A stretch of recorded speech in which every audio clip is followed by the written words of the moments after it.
안녕하십니까. 전인범 예비역 중장입니다. 저는 38년 동안 군복을 입고 있었고요. 지금은 안보 전문가로서 안보에 대한 관심과 국민들에게 안보의식을 고취하려고 하는 그런 노력을 하고 있습니다. 우리나라에서는 한국과 미국 대통령이 어떤 사건을 전쟁이라고 규정을 하자고 했을 때 두 사람이 합의를 하면 이게 전쟁이 됩니다. 또 우리나라 대통령이 어떤 사건을 놓고 전쟁이라고 판단을 하면 국회를 거쳐서 전쟁이라고 공식적으로 선포할 수 있는 이런 절차를 갖고 있습니다. 여기서 중요한 팩트 중에 하나가 많은 분들이 전시작전 통제권에 대해서 알고 계시는데, 이 전시작전 통제권은 전쟁이 났을 때 작전 통제권을 미군 사령관이 갖는다. 그래서 많은 분들이 이거를 기분 나쁘게 생각을 하고 있어요. 그리고 이게 자동으로 이루어지는 줄 아는데 그렇지 않습니다. 오로지 우리나라 대통령이 전쟁이라고 선포를 했을 때만 이루어지는 거기 때문에 사실은 자주권하고는 특별한 관련이 없다고 봐도 됩니다. 우리가 전쟁이라고 선포 안 해도 되는 거니까요. 또 전쟁이라고 선포했다 하더라도 그때 가서 우리가 작전 통제권을 행사하겠다라고 할 수도 있어요. 그래서 제일 중요한 것은 이 전쟁이라고 했을 때 자동으로 일어나는 것이 아니라 한미 대통령이 합의했을 때 또는 우리나라 대통령이 그렇게 판단했을 때 그때가 전쟁이다라는 것을 말씀드리겠습니다. 일단 남한이 먼저 북한을 공격하는 일은 상정하기가 어려워요. 그런 일은 아마 가능성이 거의 없을 겁니다. 특히 미군들이 한반도에 있는데 이 사람들이 북한을 막는 것도 있지만 우리 한국군이 먼저 공격하지 않도록 하는 그런 역할도 간접적으로 하기 때문에 더더욱 쉬운 일이 아닙니다. 그래서 일단 우리가 공격을 받는다고 이렇게 봐야 되고, 공격을 받는다고 했을 때는 아마도 공격을 당장 받는 그 전방에 있는 부대들 또는 후방에 주요 시설을 이제 아마 기습적으로 공격을 하겠죠. 그리고 요즘 같은 경우에는 사이버 해커들이 많기 때문에 일거에 철도, 전기, 교통, 항공기라든지 특히 우리 휴대전화 이런 것들이 아마 순식간에 먹통이 될 거예요. 여기저기서 화재가 나고. 그래서 그런 현상들이 일어나면 전쟁의 징조라고 봐야 될 겁니다. 대통령과 대통령을 보좌하는 참모진들이 1차적으로 판단을 하게 돼 있어요. 그 참모진이라고 하면 국방부 장관, 국정원장, 통일부, 외교부 장관, 소위 말해서 안보실에 있는 그러한 실무진들, 이런 참모들이 대통령하고 같이 이 사건을 어떻게 봐야 되느냐라고 하는 겁니다. 그래서 심지어는 욕을 했더라도 이것을 전쟁이라고 본다 그러면 보는 거고, 우리나라에서도 북한이 침투해가지고 천안함을 격침을 시켜서 45명을 살해했잖아요. 또 그 뒤에 연평도에다가 로켓을 300발을 쐈고, 또 그 뒤에는 비무장지대에 우리 순찰로에다가 지뢰를 매설해서 아군 병력들을 상해를 입혔고, 그래서 이런 일을 했을 때 어떤 분들은 이거 전쟁인데 왜 가만히 있지 이렇게 생각하는데, 그것은 우리나라 대통령이 그 당시에 이거를 전쟁이라고 규정을 해서 북한하고 전쟁을 하면 우리가 경제적으로 전쟁에 휩싸이니까 그렇게 하는 것보다는 국제적인 규범이라든지 또 우리의 능력을 더 향상시키는 게 낫겠다 이렇게 판단을 했기 때문에 현재 전쟁이 아닌 것이죠. 그러나 앞으로 어떤 일이 벌어질지는 아무도 모르기 때문에, 그래서 사실은 대통령 잘 뽑아야 돼요. 경제만이 문제가 아닙니다. 우리는 민방위 훈련이라는 걸 하는데 사실 그 주기도 일정치가 않고 또 정치화 시켜가지고 이거 뭐 군사 독재 시절이냐 뭐 막 이렇게 해가지고 지금 많이 퇴색이 됐어요. 그러니까 지금 그런 질문을 하는데 사실은 사이렌이 울리도록 돼 있고 국민 행동 수칙에 따라서 어떻게 하다고 되어 있어요. 그래서 첫 번째는 우선 지하시설로 아파트 주차장이 되어도 좋고 빌라의 지하시설이 돼도 좋고 지하철이 돼도 좋고 일단 거기로 대피를 해야 됩니다. 그 다음에 방송에 기울여서 그 다음 행동을 해야 되는데, 그 다음 행동이라는 거는 집으로 가야죠. 그래서 모든 사람들이 가족들하고 일단 모여야 될 거고, 그 다음에는 방송에서 나오는 대로 그걸 잘 듣고 거기에 따라서 그 행동을 해야 될 겁니다. 그래서 1차적으로 사이렌이 울리도록 돼 있고 라디오를 통해서 메시지가 나오게 돼 있어요.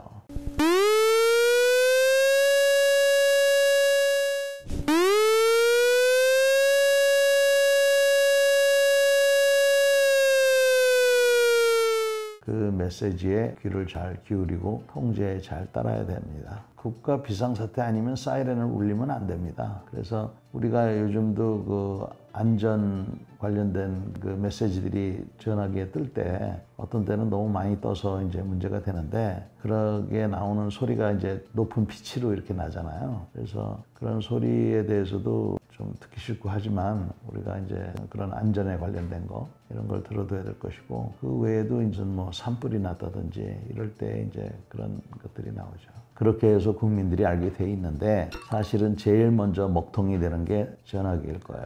그래서 전화기가 없는 세상을 여러분들이 준비를 잘 하셔야 돼요. 일본의 예를 들면 지진이 났을 때 휴대전화 중개소나 뭐 이런 거 다 망가지니까 이거 복구하는데 한 달 걸렸다고 그래요. 휴대전화가 한 달 동안 없다고 생각을 해보세요. 지금 우리는 공중전화도 지금 다 없애버렸잖아요. 집에 전화기 없는 분도 태반이고 그래서 굉장히 그 생활이 한순간에 아마 불편해질 겁니다. 통상은 이제 공습 경보가 울리도록 돼 있어서 요즘 같은 세상에는 비행기가 와서 뭘 떨어뜨리는 게 아니라 미사일들이 날라오니까 미사일이 날라오면 거기에 대해서 사이렌이 울리는데 우리나라는 나라가 작아서 날라오는 시간이 한 3, 4분밖에 안 돼요. 그러니까 경보 시간이 짧아서 어려움이 많습니다. 지금 이제 우리가 가장 염려스러운 것은 이제 미사일. 그전에는 북한이 포를 쏘는 거였는데 이제는 드론까지 지금 문제잖아요. 그런 것들이 떨어지고 하면 불이 나기 시작할 거예요. 불이 한두 군데 날 때는 소방서에서 불을 끌 수가 있는데 5군데, 10군데, 100군데 이렇게 되면 불을 끌 수가 없습니다. 두 번째는 부상자들이 100명 이내거나 이러면은 현재 우리나라 병원이나 이런 데서 처리가 가능하지만 부상자들이 많이 생기고 또 병원 자체가 공격을 직간접적으로 받을 수가 있거든요. 그러면 병원에 있는 의사들도 집으로 가야 될 거고 간호사들도 아마 집으로 갈 거예요. 그러면 병원이 기능을 할 수가 없어요. 이럴 때 의사나 간호사 중에 집으로 가지 않는 병원은 국립병원들, 국립의료원 같은데, 그 다음에 군병원들 이런 데밖에 없어요.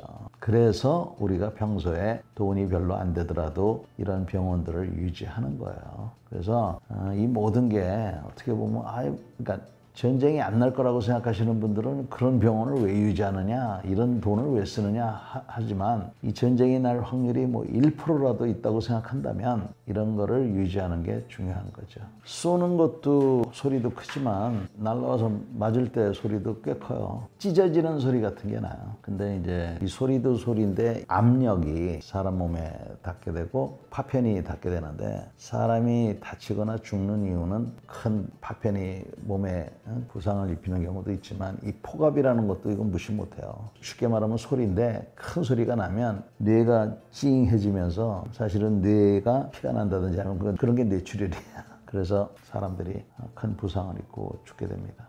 요새는 다 이 보호를 하고 있는데 옛날 내가 군생활 시작할 때는 80년대 때는 그런 거 없이 총도 쏘고 기관총도 쏘고 무슨 뭐 포도 쏘고 뭐 이래가지고 사실은 좀 귀가 들리는 게 조금 이제 나이를 먹으니까 장애가 좀 있어요.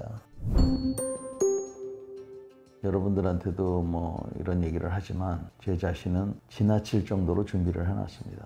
그래서 우리 집에 있는 차에는 비상용품이 다 있고 저희 가족들은 동의하지 않아요.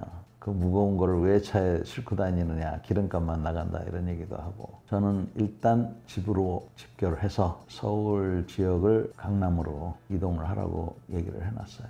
강아지 데리고. 한강이 있잖아요. 그래서 한강에 지금 다리가 거의 30개가 좀 넘을 거예요, 아마. 다리가 많이 있는 건 사실인데 강북에 있는 것보다는 강남 쪽에 있는 것이 여러 가지 융통성을 가질 수가 있기 때문에 일단 강남 쪽에 있는 것이 서울 방어에도 좋고 그래서 일단 뭐 저희 가족 얘기니까. 근데 제 말 잘 안 들어요.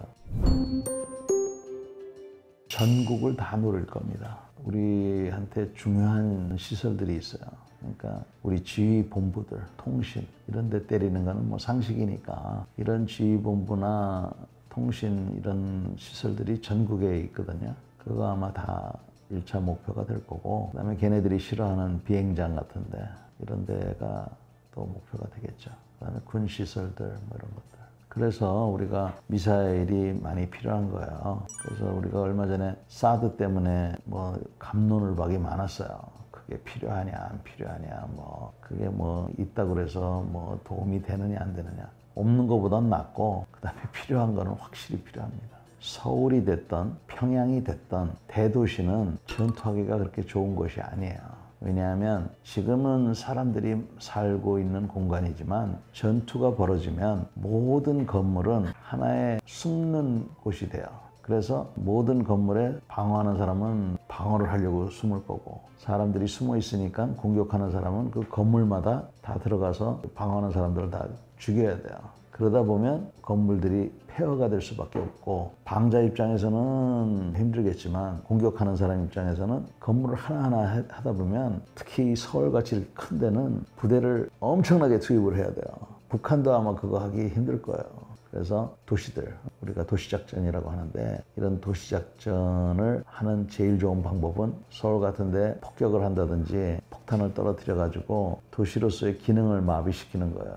여기에 예를 들어서 전기가 안 들어오고 물이 안 나온다고 생각해 보십시오. 이 건물이 있으나 마나지 뭐 물론 뭐 비바람 정도 해주겠지만 그러면은 기능을 할 수가 없잖아요. 그래서 일단 기능을 못하게 해서 방어하는 사람들로 하여금 떠나도록 하는 이런 거를 구상을 하고 굳이 들어갈 필요가 없으면 안 들어가는 게 좋습니다. 어린애 같은 얘기고요. 그러면 서울에 방어력이 뭐가 있습니까? 여기에 무슨 뭐 방벽이 있어요. 그런 얘기하는 사람들한테 제 전화번호 주세요. 연락하라 그러세요.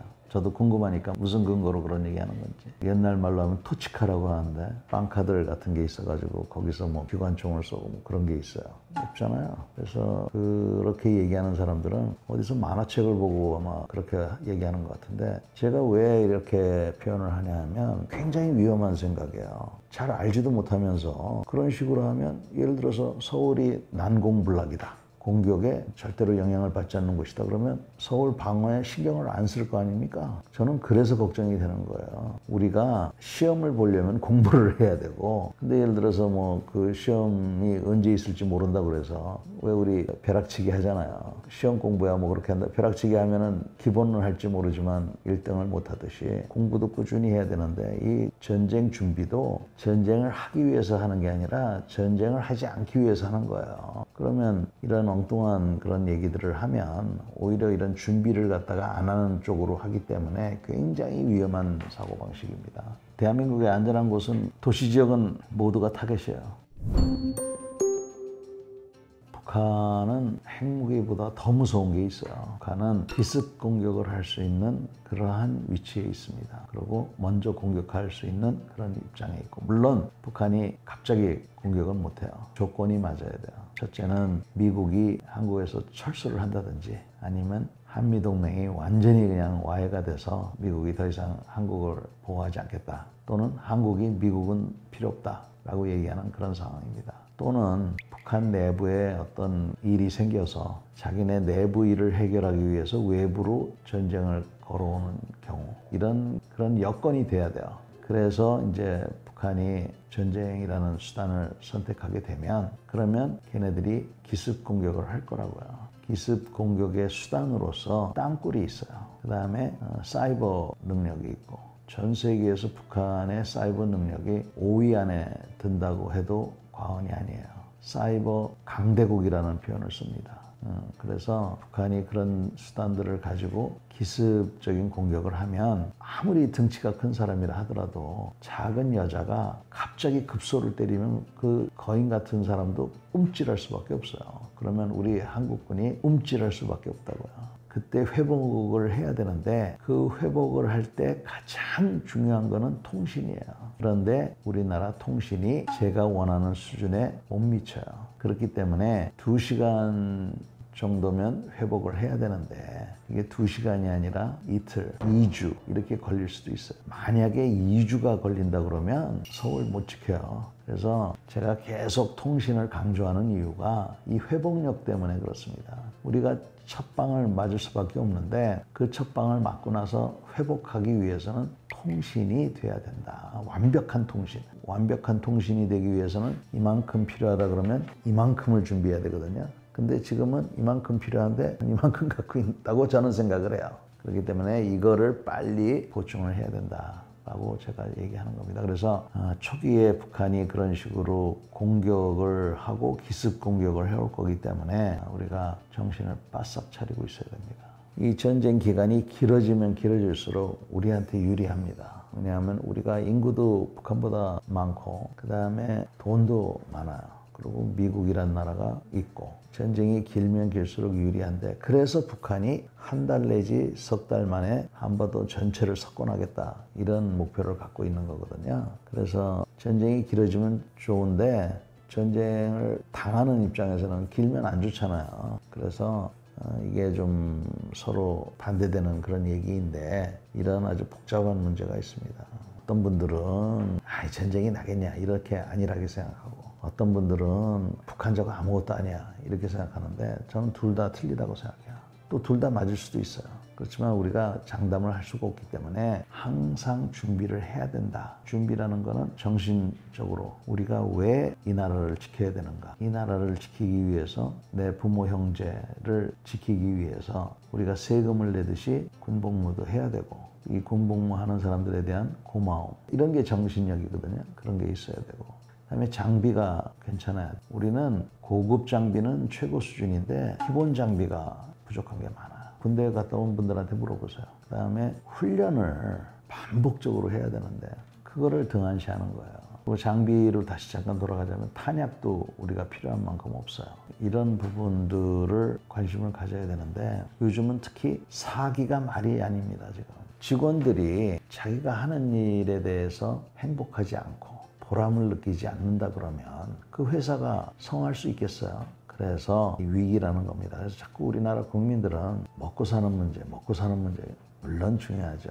그렇지만 힘이 있어야 자기가 먹고 살더라도 뺏기질 않지 기껏 열심히 일해서 벌어놨는데 깡패가 와가지고 칼을 들이대면서 내놔 그러면서 다 뺏기면 무슨 소용이 있어요. 그래서 그런 차원에서 우리가 잘 준비를 해야 된다라는 겁니다.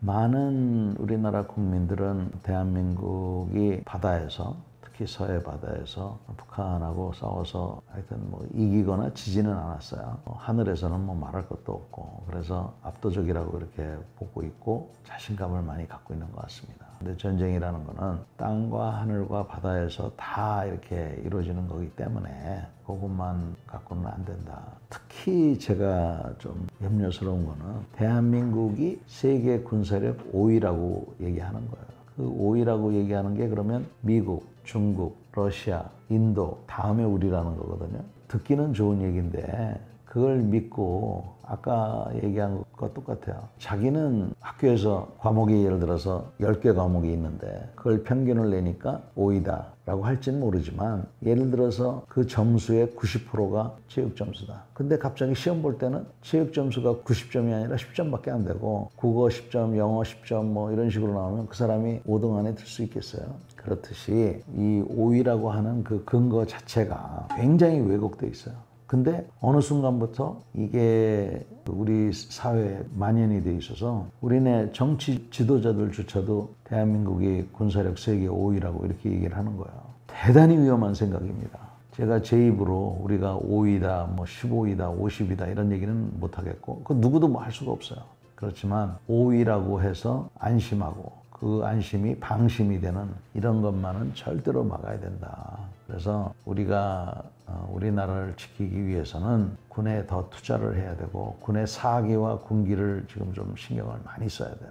그리고 특히 훈련을 정말 실질적으로 해야 됩니다. 핵무기는 그렇게 쉽게 쓸 수 있는 무기는 아니에요. 근데 요즘 새로운 형태의 핵무기들이 나오고 있어요. 북한은 아직 모르는 것 같아요. 다행이라고 생각이 드는데 핵전쟁의 공포로부터 인류가 벗어났다고 생각했는데 지금 보니까 오히려 핵무기를 사용하려고 하는 그런 인류가 되어가고 있는 것 같습니다. 그래서 굉장히 위험하고 우리는 북한이 핵무기를 쓸 거다. 그러면 아무리 우리가 군사력을 가져도 소용이 없다. 이런 생각은 잘못된 생각입니다. 우선 핵무기가 있어도 그거 쓰기가 쉽지가 않아요. 북한이 지금 막 그러고 있잖아요. 탱크도 만들고 배도 만들고 막 그렇듯이 핵무기를 갖고 있어도 재래식 군사력을 갖고 있어야 어떤 상황의 99%는 핵무기가 아닌 수단으로 다 해결이 되는 거예요. 핵무기는 문제의 1% 또는 0.1%만 핵무기로 해결이 가능한 거예요. 그래서 핵무기를 북한이 갖고 있다고 하지만 북한이 핵무기를 쉽게 쓸 수가 없기 때문에 북한이 핵무기를 쓰는 문제에 대해서는 별도로 생각을 해야 됩니다. 우선 진짜 특수부대원은 그런 예능 프로에 출연하지 않습니다. 그리고 자기가 특수부대원이라고 어디 가서 얘기도 안 해요. 당연히 그렇지 않겠어요? 서방 국가들은 특수부대에 근무하다가 자기가 책을 쓰거나 뭐 예능 프로 같은 건 말할 것도 없고 나가면 제명을 시켜버립니다. 그래서 이것도 우리가 잘 생각해 볼 부분이에요. 제가 보기에는 예능 프로들이 국민들한테 관심을 촉구하고 하는 데는 큰 효과가 있었습니다만 이 특수부대원들이 무슨 뭐 연예인 같이 되는 이런 거는 본질에서 굉장히 벗어났다, 이렇게 우선 말씀을 드릴게요. 특수작전을 수행하는 건데 특수작전이라고 하는 것은 우리가 일반적으로 이제 군사작전에는 공격, 방어, 지연 이 세 가지를 얘기를 해요. 이거를 제외하고 또는 여기에 추가해서 적진 속에 들어가서 중요 시설을 파괴한다든지 적의 정보를 가져온다든지 또는 적의 중요한 지휘관을 잡아온다든지 아니면 암살을 한다든지 이런 것들이 기본적인 특수작전이에요. 그리고 요즘 세상에는 인질 구출, 그러니까 대테러라고 그러죠. 테러 상황이 벌어졌을 때 1차적으로는 경찰 특공대가 있지만 그거 갖고는 부족하기 때문에 군인들이 그런 역할을 하는, 그래서 이런 것들이 특수작전이에요. 특수부대라고 하면 우리나라의 육군, 해군, 공군, 해병대가 있잖아요. 각 부대가 다 갖고 있어요. 그럼 육군 같은 경우에는 제일 낮은 제대에 보면 수색중대라는 게 있습니다. 그 다음에 그 위에는 수색대대들인데 이거는 주로 보병 조직에서 있는 거예요. 그러니까 일반 보병보다는 좀 더 나은 이런 병력들이고, 그 다음에 또 특공부대라는 게 있어요. 그게 이제 또 특수부대에 포함이 되고, 그 다음에 특수전 사령부가 있어요. 쉽게 말하면 얼만큼 적진으로 들어가느냐로 구분할 수가 있어요. 보병부대의 수색부대는 뭐 어느 정도까지, 그래서 그 사람들이 하는 활동은 전방부대에 주로 영향을 주는 거고, 특공부대는 그거보다 약간 더 중심이라고 하는데 적지역으로 들어가는 거고, 그다음에 우리 특전사 같은 경우는 더 안으로 들어가는 거고 그런 거예요. 해군에는 SEAL팀이라고 그래서 이게 공중, 그다음에 해상, 그다음에 지상, 여기서 모두 활동할 수 있는 그러한 부대들을 갖고 있어요. 그래서 해군들이 주로 이제 하는 부대인데 UDT라는 그런 이름도 쓰고 있는데 사실은 두 개가 틀린 겁니다. UDT라는 거는 해군이 특히 상륙작전 같은 거 할 때 적들이 있을 거 아니에요. 그럼 그 장애물을 갖다가 개척하는 사람들이 UDT고, SEAL이라는 사람들은 아까 얘기한 특수작전을 수행하는 그런 요원들이 이제 해군 쪽에 있어요. 공군 쪽에서는 공군 특수부대가 하는 일은 비행장을 확보하는 거예요. 그래서 비행장에 위험이 가해지면 제일 먼저 하는 게 비행장의 활주로를 폭파하는 겁니다. 또 비행장에 있는 시설들, 전기 시설을 파괴한다든지 뭐 이런 건데, 그런 걸 하지 못하게 하기 위해서 이 사람들이 들어가 가지고 우리 육군 특전사가, 예를 들어서 공군 이 특수부대원들은 인원이 얼마 없기 때문에 우리가 육군이 들어가서 어느 정도 확보를 해주면 이 사람들이 들어와서 전기도 좀 고치고, 그 다음에 비행기가 착륙할 수 있도록 뭐 여러 가지 뭐 하는 게 있어요.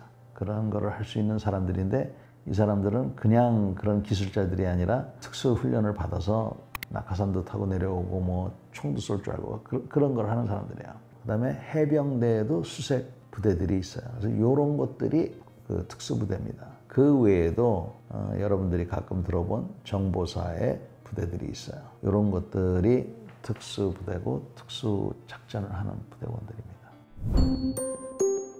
제가 있을 때 특전사를 제가 그렇게 만들었어요. 그리고 이기자 부대 부대장을 할 때도 했는데, 이기자 부대라는 거는 일반 보병 부대예요. 특전사는 그래도 자기가 오고 싶어서 시험 봐서 경쟁해서 부사관이 된 사람들이 되는 그런 부대고, 그래서 제가 이기자 부대장을 할 때는 거기도 이제 수색 부대가 있었는데 그 친구들은 지원자만 받았어요. 그러니까 누가 지원하겠느냐 하지만 젊은 사람들은 그렇지 않습니다. 도전 정신이 있는 사람들. 물론 혜택도 줬어요. 지원해서 도전해서 되면 외출, 외박, 자유를 많이 줬어요. 그 대신 지원해서 자격증을 따야 돼.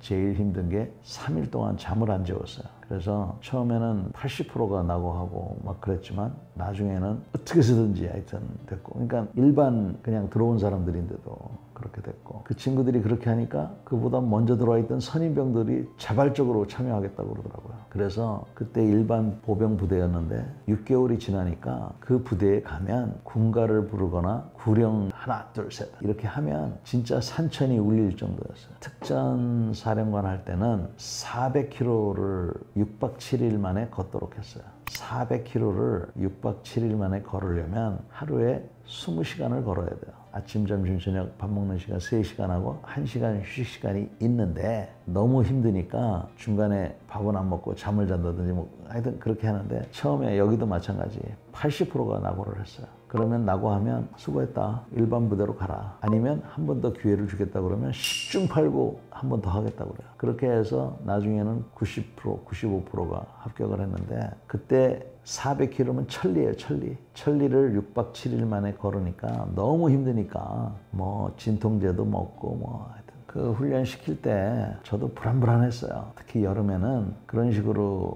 강행군을 하면 열사병 걸리면 잘못하면 뭐 10분 만에 사람 죽거든요. 그래서 200명이 행군을 하면 100명이 달라붙었어요. 혹시라도 무슨 일이 일어나지 않도록. 그 다음에 이제 이 100명도 6박 7일 동안 걸을 수는 없잖아요. 그러니까 이 사람들은 교대를 해야 되기 때문에 400명이 필요한 거예요. 그래서 그것도 보통 일이 아닙니다. 그래서 그런 식으로 해서 훈련을 시켰죠. 그래도 그렇게 하고 나면 사람 눈빛이 틀려져요. 그 전 세계에서 강하다는 미군들도 그거 보고 깜짝 놀래고. 그래서 제가 있을 때 부대들이 제가 보기에는 가장 힘들었지만 잘 훈련이 됐다고 생각하고, 지금은 불행히도 많이 퇴색이 됐다고 생각해요. 여건이 안 좋아져서. 그래서 굉장히 안타깝습니다. 제가 미군들을 특전사령관 할 때 한 1000여 명을 데리고 있었어요. 미군이나 우리 한국군이나 계급체계는 똑같아요. 다만 미군들은 서로 존중하는 그게 굉장히 잘 돼 있어요. 그러니까 우리나라는 부모님을 공경하고 선생님을 공경하도록 하잖아요. 근데 부모가 부모답지 않거나 선생님이 선생님답지 않을 때, 부대에 있는 선임자나 특히 장교들이 장교답지 못할 때, 이때가 문제가 되는 거거든요. 미국은 장교가 됐든 부사관이 됐든 병이 됐든 서로 존중하는 그 레벨이 우리랑 차이가 많이 나요. 그래서 우리도 그렇게 해야 된다는 게 제 생각이에요. 서로 존중해야 돼. 지금 많이 낮은 건 사실인데 군대에 들어올 때 이미 20살이 돼서 들어오잖아요. 병사로 들어오는 사람이 있고. 장교가 되더라도 이미 성인이 돼서 초중고등학교 집안에서 교육을 받고 들어온단 말입니다. 그러니까 사회가 바뀌지 않으면 이런 사람들이 소위 말해서 권위주의적인 그런 사고방식을 가진 사람들이 장교가 되면 또는 부사관이 되면 병사 보고 야 미국에서 hey you 이러는 경우가 거의 없거든요. 근데 우리는 얼마 전까지만 해도 야 그러고 막 취급을 했다고요. 요즘은 그런 게 많이 없어졌다고 알고 있어요. 근데 그 없어지는 게 윗사람이 진정으로 아 그래 존중을 해주고 해야 나도 존경을 받는다 이런 마음으로 해서 해야 되는데 병사들이 자꾸 투서하니까 그게 싫어서 그게 무서워서 안 한단 말이에요. 근데 말투뿐만 아니라 훈련도 안 하는 거예요. 아주 무책임의 극치입니다. 지금 군대가 투서가 무서워가지고 비겁한 지휘관들이 꽤 많이 있어요. 우선 장비가 우리하고는 비교가 안 될 정도로 좋고, 그다음에 훈련을 많이 시켜요. 우리는 한 달 시킬 거 그 친구들은 1년을 시켜요. 1년. 그러니까 제가 보기에는 우리 한국 사람보다 물론 그 서양 사람들이 등치가 크잖아요. 그거는 뭐 어쩔 수 없다 치는데 머리 쓰는 거나 이런 거는 뒤처지지 않는다고 생각하고, 또 작은 고추가 맵다고 비록 등치는 작아도 깡다구나 또 체력도 있어요. 근데 이 장비가 차이가 나도 어느 정도 차이만 나면 좋겠는데 이거 뭐 너무 차이가 나니까 그거 하고, 그다음에 훈련을 하려면 돈이 많이 들거든요. 총을 2000발 쏴본 사람하고 사람하고 200발 싸운 사람하고 이거 틀려요. 그러니까 제가 그래서 제 부하들한테 훈련을 많이 할 수 있도록 그런 여건을 마련하려고 노력을 많이 했죠. 미국은 모병제라고 그래서 자기가 군인을 하고 싶은 사람, 군인을 직업으로 하려는 사람만 하잖아요. 우리도 지금 그런 걸 해보겠다 이런 생각을 하는데 그렇게 모병제를 하니까 돈이 그렇게 드는 거예요. 다른 나라도 모병제 하는 나라들이 있어요. 그런데 그 나라들 그 군대 규모를 보면 10만이 안 돼요. 그러면 우리나라가 예를 들어서 모병제가 되면 지금은 그래도 징집을 하니까 그나마 이 가격으로 가능한 거지, 모병을 하면 지금 국방 예산 갖고 아마 10만 명 유지하기도 어려울 겁니다. 그래서 이 모병제 저도 했으면 좋겠어요. 그러나 모병제를 할 수 있는 것은 현실적으로 불가능하다. 그래서 제가 이제 평상시에 주장하는 게 복무 기간을 늘리든가 아니면 다른 방법들을 좀 강구해야 된다. 특히 당장 해야 될 거는 예비군 훈련시키는 거에 있어요, 우리나라. 그 예비군 훈련 갔다 온 사람들 얘기 들어보면 하나마나라고 하는데 이거부터 고쳐야 돼요. 영국에 SAS가 있고 터키 같은 데도 특수부대가 굉장히 그 정평이 나 있어요. 근데 여기 특수부대들은 사람이 별로 없어. 우리보다 훨씬 적어요. 근데 우리만큼의 돈을 써요. 그러니까 지금 대한민국 군은 굉장히 싼 값에 지금 군대를 유지하고 있는 거예요. 그래서 다른 나라들은 전체 규모를 보면 우리의 반도 안 되는, 하지만 국방비는 거의 우리하고 거의 같은 비슷한 수준 이렇게 지금 사용하고 있죠. 요즘 전쟁은 고도의 기술이 필요해요. 그러니까 일반 시민을 징집을 해가지고 한 달 정도 교육시켜서 작전을 할 수가 없어요. 지금 러시아가 그렇게 하고 있거든요. 그러니까 지금 러시아가 우크라이나랑 2년 좀 넘게 싸우는데 한 100만 명이 지금 죽거나 다쳤다는 거 아니에요. 왜 그러냐? 훈련이 안 된 상태에서 투입을 했기 때문에 그런 거예요. 그러니까 훈련을 제대로 된 그런 특수부대들이 이제는 대세예요. 근데 문제는 많이 가질 수가 없잖아. 그러니까 이런 사람들을 어떻게 잘 뽑고 훈련시키고 잘 유지할 건가, 이게 지금 앞으로의 과제입니다. 장군이 해야 될 일은 어려운 결정을 해야 되는 게 장군들이 해야 될 일이에요. 어려운 결정이라고 하는 거는 이렇게 보면 이게 맞는 것 같고 이렇게 보면 저게 맞는 것 같은, 이런 게 어려운 결정이에요. 그게 장군이 해야 될 일인데 장군답지 못하다고 하는 거는 그런 결정을 하지 않고 미루는 겁니다. 이번에도 우리가 몸소 느꼈지만 윗사람이 부당한 지시를 하면 애매하잖아요. 명령에 따를까 말까 따를까. 그럴 때 자기가 나름대로 결심을 해서 안 됩니다 또는 알겠습니다, 둘 중에 하나 해야 되는데 그렇지 못한 경우, 이게 아주 장군답지 못한 거죠.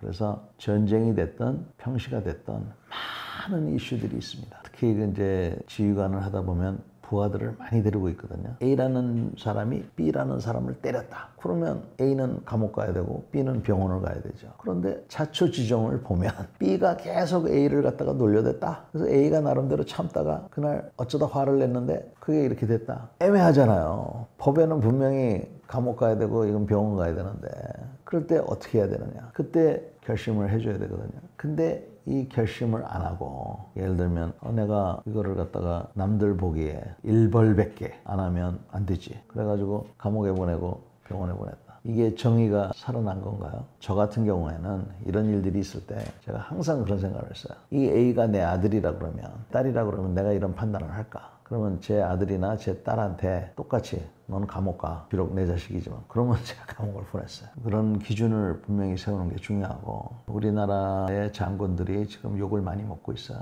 근데 제가 여러 나라 장군들을 만나봤는데 기본적으로 장군답지 못한 사람들은 모든 나라가 다 마찬가지인 것 같아요. 다만 미국은 계속 전쟁을 하고 있잖아요. 그러니까 무능한 장군은 밑에 친구들이 그냥 놔두질 않습니다. 우리는 투서를 하지만 미국은 죽여버리든지 뭐 이런 게 있어요. 북한 같은 경우 저 나라는 오죽하겠어요. 그러니까 전부 다 아첨쟁이들만 있을 거다. 북한은 우리 못지않게 더 애로사항이 많을 텐데 저기는 옳고 그름의 기준이 오로지 김정은 위원장의 지시를 따르는 거니까 어쩌면 쉬운지도 모르죠. 각 부대별로 자기가 뭘 해야 되는지 쉽게 말하면 매뉴얼이 있어요. 근데 그 중에서 상황에 따라서 해야 되느냐 말아야 되느냐 하는 것들이 있어요. 그런 거를 결심을 해줘야 되고, 그다음에 어찌됐건 국군 통수권자가 민간인이기 때문에 그 국군 통수권자의 지침을 잘 받아서 하는 것들이 이제 장군이 해야 될 일들이에요.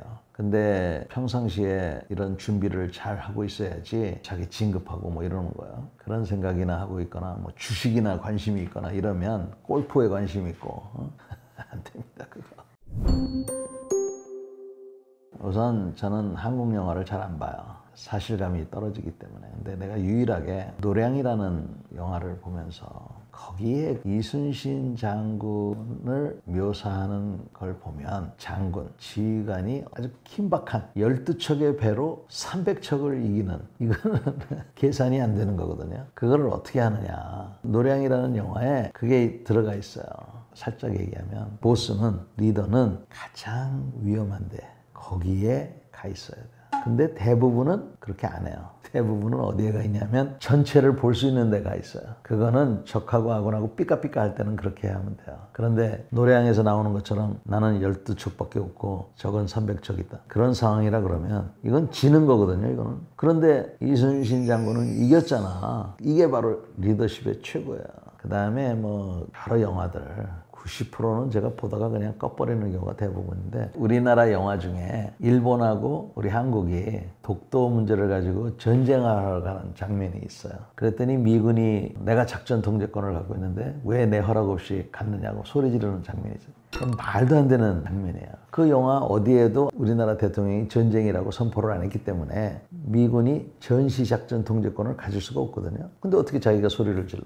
우리 국민들이 그 영화를 보고 잘못 인식을 하고 있기 때문에 한국군이 미군 허락 받고 이리 가고 저리 가고 하는 줄 알아요. 절대로 안 그렇습니다. 지금 당장 이 시간에 한국군 부대가 A에서 B 지점으로 갈 때 미군한테 허락은 맡아요. 우리가 예의상 통보는 해줄지 모르지. 그렇지만 의무에서 하는 건 아니에요. 우리는 미국의 노예가 아닙니다. 전투가 벌어지기 전에 준비를 잘 해놔야 돼요.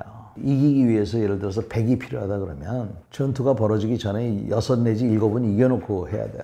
이거는 훈련을 잘 시켜야 되고 보급품을 많이 확보를 해야 돼요. 그리고 실제로 싸울 때는 요 3 갖고 싸우는 거예요. 그래서 그렇게 싸워야 되는데 대부분은 이런 준비를 안 해놓고 가니까 족족이 지는 거죠.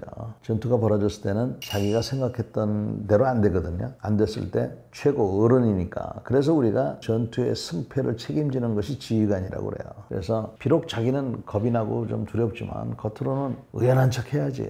전체적인 그림을 자기가 그릴 수가 있어야 돼요. 현재 전투 상황을 그리고 내가 어떤 표현을 쓰고 어떻게 얘기를 해야 알아듣고 할 것이다. 자기 부하들도 잘 이해를 해야 돼. 이런 여러 가지가 있어서 전투에서 이길 수가 있는 겁니다. 옛날에는 그런 게 가능했어요. 부당하고 불합리한 지시도 이행을 하는 게, 예를 들면 망치 하나 주고 집을 지어라고 한다 이 말입니다. 그럼 그거 어떻게 해야 돼요? 원래 나무 자르면 안 되는데 산에 가서 나무도 잘라야 되고, 못도 어디서 좋은 말로는 확보라고 그랬지만 훔쳐오기도 하고, 주변에 있는 민간인들한테 가서 협조라고 하는데 구걸이에요 해가지고, 그렇게 해서 우리가 군대를 유지를 했어요. 왜? 우리 보고 야 너희가 좀 희생해, 경제 발전하기 위해서. 그렇게 해서 우리 군인들이 상관의 명령에 복종하고 있는데, 일부 상관 중에서는 우리의 그런 마음을 악용해서 자기 개인적인 이득을 취했단 말입니다. 최근에도 뭐 그런 현상이 있었지만, 국민을 섬기겠다고 해놓고는 자기 부하가 국민인데 부하를 국민이 아니라 노예처럼 취급한다든지 이런 것들을 많이 한 거예요. 그래서 지금 이제 여러 가지 문제가 생기고 있는데 이게 지금 고쳐지고 있어요. 근데 우리나라는 어쩔 수 없는 거지. 제가 보기에는 상황에 따라 틀리다고 생각합니다. 예를 들어서 뭐 사석에서 모임을 한다. 그러면 뭐 막내로서. 근데 별의 숫자에 관계없이 조직의 장인 사람들이 있어요. 비록 별은 하나지만 특정 부대의 사령관. 별 하나짜리 사령관이 있고 별 3개짜리 사령관이 있고 별 4개짜리 사령관이 있는 거예요. 그러면 사령관이면 똑같은 사령관이라고 생각을 해야 돼요. 이 별 하나짜리는 자기가 별 하나지만 자기 조직의 대표잖아. 그럼 자기 조직의 입장을 설명하고 요구할 건 요구해야 되는데 자기가 지금 회식 자리에 와 있는지 중요한 회의 자리에 와 있는지를 구분 못하면 이거 문제가 있죠. 그래서 지금 우리나라 의무사령관이라는 데가 있어요. 이게 지금 별 하나야. 원래는 별 3개여야 돼. 그런데 별 하나라 하더라도 이 사람이 별 3개들, 4개들 앞에서 자기가 하고 싶은 얘기 다 해야 되거든요. 대부분은 그렇게 못해요. 그래서 여기는 별 3개 만들어줘야 돼요. 옛날에 그렇게 했었고 이런저런 이유로 지금 안 하고 있는데 아주 대단히 잘못했다고 생각합니다. 별 하나, 별 둘은 뭐 큰 차이 안 나고 2개에서 3개 좀 차이가 많이 나요. 대우나 뭐 이런 데서. 근데 이제 별 3개, 4개는 실력보다는 여건이나 정치적인 게 많이 들어가. 특히 우리나라 같은 경우. 그래서 그런 거는 좀 잘 생각해 볼 필요가 있습니다. 우리가 싸움꾼이라고 하거든요. 싸움꾼들이 그래도 75%가 돼야 되는데 싸움꾼은 뭐 5%도 안 되고 전부 생각이 많으신 분, 그 좋은 말로 하면 정무적 판단을 하는 사람들이 많아지면 전쟁에서 큰 대가를 치르게 될 겁니다. 전쟁이 날 거라고 생각하면 싸움꾼을 많이 뽑지만 전쟁자가 날 확률 없어. 그러면 말 잘 듣고 그런 사람 뽑는 거지. 우리 군에는 장군 서열 명부라는 게 있어요. 거기에는 병과별, 진급 날짜, 임관 날짜, 가나다라 순 뭐 이런 게 다 있어요. 그래서 서열이 1번부터 400 몇 번까지 쫙 있어. 그래서 어떤 행사를 하든지 그 서열에 따라서 앉는 자리라든지 이런 게 다 정해져 있어요. 분명하게 돼 있어요. 합동참모본부의 의장이 합참의장이라고 우리가 통상 부르는 직책이에요. 그 합참의장 직책이 가장 높은 직이고 그 다음에 각군 총장 직위가 있어요. 그 각군 총장은 좀 바뀔 수가 있어요. 진급 날짜라든지 임관 날짜에 따라서. 그래서 그렇게 정해지는데 가끔 있죠. 가끔 있는데 윗사람이 부당한 지시를 하면 아랫사람이 이제 덤벼드는 경우가 있고 아랫사람이 또 엉뚱한 걸 할 수가 있어. 고치라고 그랬는데 그거 안 듣는 경우가 있고 법으로 가자니 애매한 경우도 있고 근데 요새는 법으로 가는 게 많은 것 같아요. 삼정도라고 해서 장군으로서 아까 얘기한 여러 가지 책임이나 이런 거를 잘 하라. 나라 잘 지키라라고 리마인더로 주는데 그리고 옛날에는 다른 외형상의 그런 것들을 많이 줬어요. 근데 지금은 많이 없어졌어요.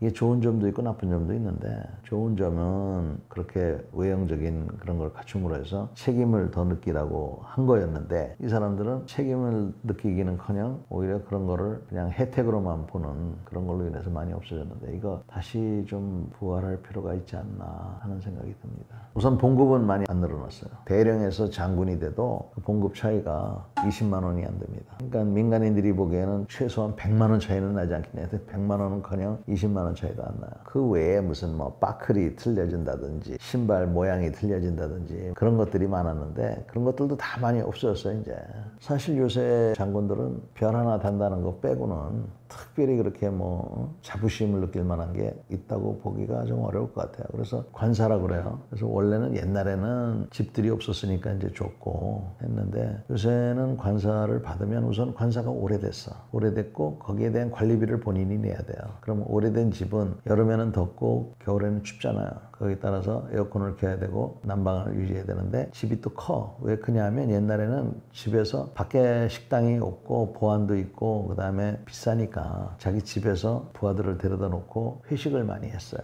그래서 집들이 커요. 그러니까 관리비가 엄청나게 드는 거지. 100평 되는 집도 있어. 그런 관사들을 장군이 청소를 해야 되는 경우도 있어요. 그래서 많은 장군들은 나 차라리 아파트에 들어가겠다 이러는 사람들도 있고요. 현실하고 지금 옛날하고 차이가 많이 나졌어요. 차 같은 경우도 차를 준다고 하는데 5년, 10년 된 차를 주는 경우도 많아요. 중고차를 주는 경우도 많고 그 다음에 운전병, 요새는 운전병 잘 안 줘. 근데 그 당시에도 운전병을 받으면 운전병이 운전한 지 6개월밖에 안 된 그런 친구들도 와요. 그러면 그 친구가 운전하는 걸 뒤에서 있으면 불안하지. 그런 것들이 현실이에요. 근데 지금 이제 없애가지고 잘 됐다고 생각하는 장군들도 많습니다. 근데 그 대신에 돈이 이제 세이브가 되면 그 돈을 이 사람한테 줘야죠. 근데 그런 거는 팔로우업이 안 된 거예요. 그러니까 장군 됐다고 그래서 너도 나도 한턱 내라 그래요. 그냥 월급 20만 원 늘었는데 옛날에는 AS 기간이 있었어요. 그것도 아주 높은 사람들만. 근데 요새는 제대하고 나면 그 다음날 다 없어져요. 우리나라는 사실은 육해 공군만 있어요. 그리고 해군 밑에 해병대가 들어가 있고 육군 밑에 특수전사령부가 들어가 있어요. 이거 지금 육해 공군 해병대로 만들겠다 이런 얘기를 하고 있는 거거든요. 여기에 추가해서 육해 공군 해병대 특수군 이렇게 해야 된다는 게 제 생각이에요. 또는 육군 안에도 병과가 20몇 개가 있어요. 특수병과라는 건 없어. 그래서 특수군을 만들든가 특전병과를 만들어야 된다고 제가 얘기하는데 그 이유는 이제 현대전은 특별히 훈련된 군인들이 필요해요. 그래서 그 사람들을 그러니까 훈련시키고 유지하고 할 수 있는 그런 전문성이 필요하기 때문에 이제 이런 특수군 또는 특수병과가 있어야 된다고 생각하고 있고요. 그렇게 해야만이 이 사람들이 안정적으로 그들만의 리그를 통해서 실력을 키울 수가 있고 또 외국하고도 비교가 될 수가 있어요. 지금은 뒤죽박죽이 돼서 전문성을 유지하는데 힘들고 또 장비 확보하는 데도 중요한 장애물이 되고 있어요.